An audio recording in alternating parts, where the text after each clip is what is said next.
mo fẹ́ rọ́kọ̀ mi ná, ẹ jẹ́ n rọ́kọ̀ mi.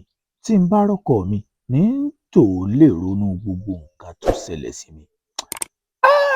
Píríncípà aró ẹ̀sìn ẹ̀lẹ̀, ìyún Madam Rachel Alamu, wọ́n ti bá wọn ìwé ìròyìn sọ̀rọ̀, ẹ má lọ ibì kankan. Téèyàn bá jorí ahun, omi ẹ̀kún ọ̀gbọ́n nígbà tí ìyá yìí tó ń sọ àwọn tójú wọn rí, ẹ gbọ́ lẹ́nu màmá gangan. Wọn ò ní jí wa lọ́mọ gbé lọ, wọn ò ní jí èèyàn wa gbé, wọn ò ní jí ọkọ wa gbé, wọn ò ní jẹ ìyá wa gbé. Ẹ̀yin abiyamọ ayé ẹ sàmí àdúrà sí comment section, kẹ́ ẹ share fídíò yìí káwọn ènìyàn ó gbọ́. Ẹ̀yin náà mọ̀ pé lọ́jọ́ Saturday làwọn ọmọ iléeṣẹ́ ológun ní sọ di wosúworo, wọ́n sọ di fire for fire pẹ̀lú àwọn ará bí wọ́n pa wọ́n bí ẹ ń pẹran ni, wọ́n sì kó àwọn 8. Lẹ́yìn ìgbà tí wọ́n kó wọn, wọ́n gba àwọn yẹn wálẹ̀, wọ́n gba àwọn ọmọ wa tí wọ́n kó ní oríire local government ilẹ̀, wọ́n sì gba principal, wọ́n gba àwọn teacher. Àsí teacher 2 ló jọlọ nípè. Àsí Mr. Michael Oyedokun tá a rí níkànnì ayélujára táwọn èèyàn yìí dú lọ́rùn. Àsí wọ́n tún pa ẹlòmíì. Principal ló já mọ́. Ẹ gbọ́ lẹ́nu principal. Ẹ̀rù Ọlọ́run bà mí. Madam Rachel sọ̀rọ̀ ilẹ̀kùn nípa ọ̀rọ̀ mọ́tò ayọ́kẹ́lẹ́ Camry tẹ́ ń rí níkànnì ayélujára. Ṣé lóòótọ́ ni wọ́n gbé mọ́tò fún ìyá? Àbí ìròyìn òfegè ni? Ẹ gbọ́ gbogbo ẹ̀. Ta ló gbé mọ́tò fún ìyá? Ìyànnà náà fún yín, ẹ̀yin náà rí. Ẹ̀yin náà mọ̀ pé ìgbà tí wọ́n kọ́kọ́ mú ìyá dé, ìyá kọ́kọ́ sọ pé I lost my car. Ìyá ti wá ṣàlàyé ohun tí wọ́n fi mọ́tò wọn ṣe táwọn ò fi rí mọ́. Ṣé wọ́n sun ná ni? Àbí kí làwọn ènìyàn yìí fi mọ́tò mọ̀mọ́ sí? Ta ló gbé mọ́tò fún wọn? Ẹ kọ́kọ́, gómìnà Ṣèyí Mákindé náà ti sọ̀rọ̀. Gómìnà falẹ̀ ya ni o. Ohun tí gómìnà sọ, gbogbo ẹ̀ lẹ́gbọ̀. Ẹ subscribe sí YouTube channel mi. Ẹ kọ́kọ́ gbọ́rọ̀ díẹ̀ lẹ́nu màmá kí n tó wá padà dé. Ẹ subscribe sí YouTube channel. Wọn ò ní já lọ́mọ gbé lọ, wọn ò ní jẹ́ ọkọ wa gbé, wọn ò ní jẹ́ ìyá wa gbé. Ẹ subscribe. They remove the rest of the beating. They will close their mouth, tie it with clothes, and beat them very well. Then the men, they had it worse than us because they were blindfolded, handcuffed, and chained. All of them considered rape. Was there any form of molestation on anybody? Mrs. Rachel, what next for you?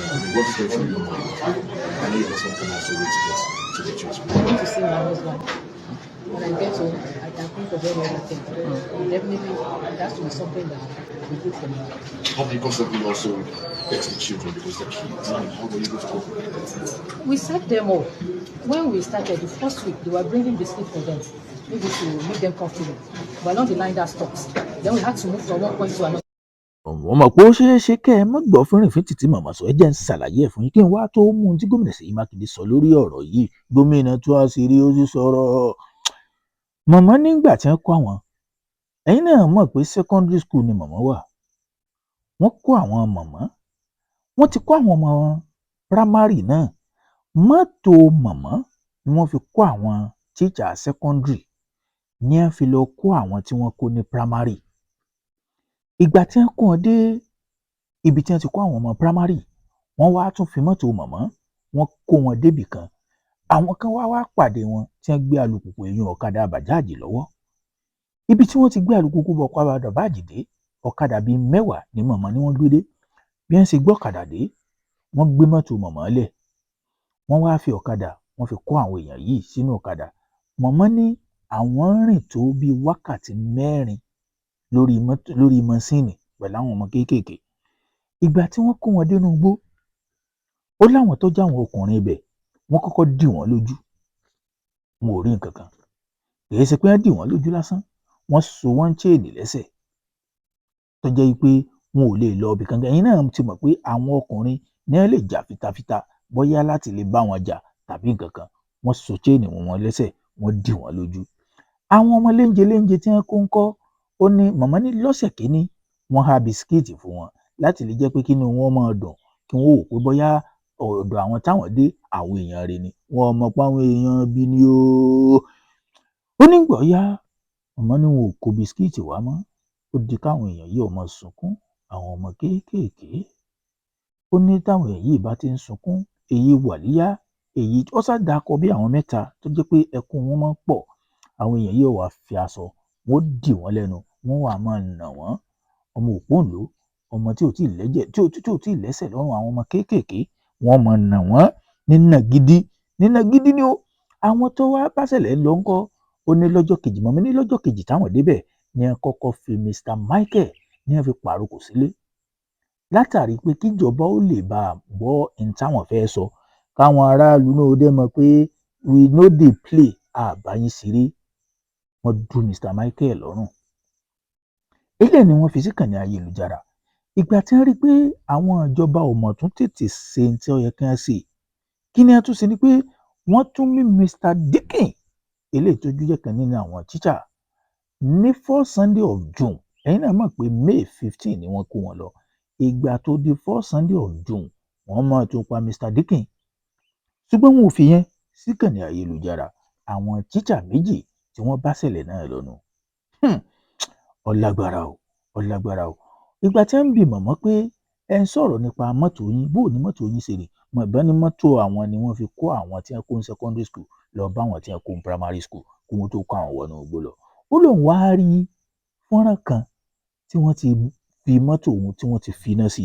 Ó lómi ẹkún gbọ̀n òun pé bó lòun ṣe fẹ́ máa lọ láti inú Ògbómọ̀ṣọ́ sí Oríire local government inú aró ẹ̀sìn ẹ̀lẹ̀ tóun ti ń kọ́mọ.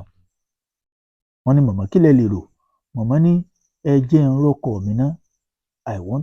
Let me see my husband. I want to see my husband. Ó wá ní mọ́tò tí wọ́n ní wọ́n gbé fún mọ̀mọ́.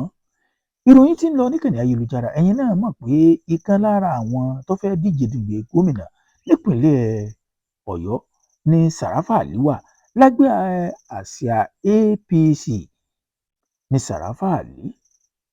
Nígbà tí Sàráfà Àlí tó lọ kí mọ̀mọ́ ní hospital 2 division eléyìí tó wà ní Ọ̀jọ́, ní ìròyìn Ọ̀yọ́ Àfíà ló fi hàn wá pé ó fún mọ̀mọ́ ní mọ́tò ayọ́kẹ́lẹ́ Camry tuntun àyànyán. Ṣùgbọ́n lórí ọ̀rọ̀ mọ́tò tí wọ́n ní fún mọ̀mọ́, Sàráfà Àlí gangan ò tí ì fi síkànnì ayélujára rẹ̀.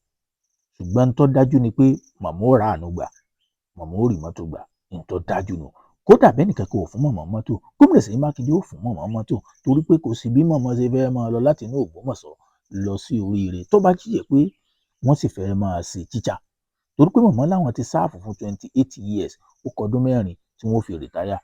Àbá mọ̀mọ́ ìdúpẹ́ kí wàá ní gómìnà Ṣèyí Mákindé sọ lórí ìjínigbé tó ṣẹlẹ̀ lórí ilé local government. Ẹ wo fídíò náà, mò ń bọ̀. As the executive governor of Oyo State, call on the appropriate international human rights and accountability mechanisms, including those within the United Nations system, to closely examine the facts surrounding this abduction and the circumstances of its resolution.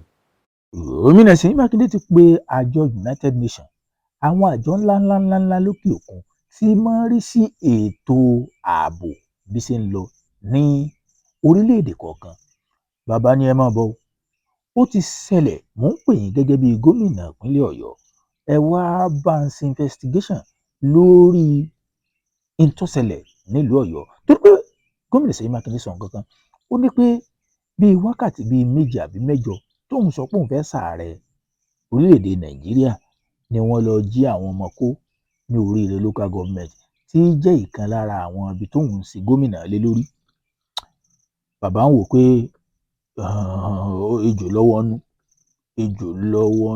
ló fi wá pé àwọn àjọ ńláńlá pé kí wọ́n á bóun bu ojú kí wọ́n á bóun wò kí wọ́n finú fínlẹ̀ kí ló ṣẹlẹ̀, bóun ló ṣe ṣẹlẹ̀ kó má jẹ́ wípé àwọn ará bí àwọn ọ́pọ́nẹ́ǹtì ni wọ́n fẹ́ máa ó ti yé yín náà. Ẹ̀yin olólùfẹ́ mi, ẹ share fídíò kẹ́ subscribe.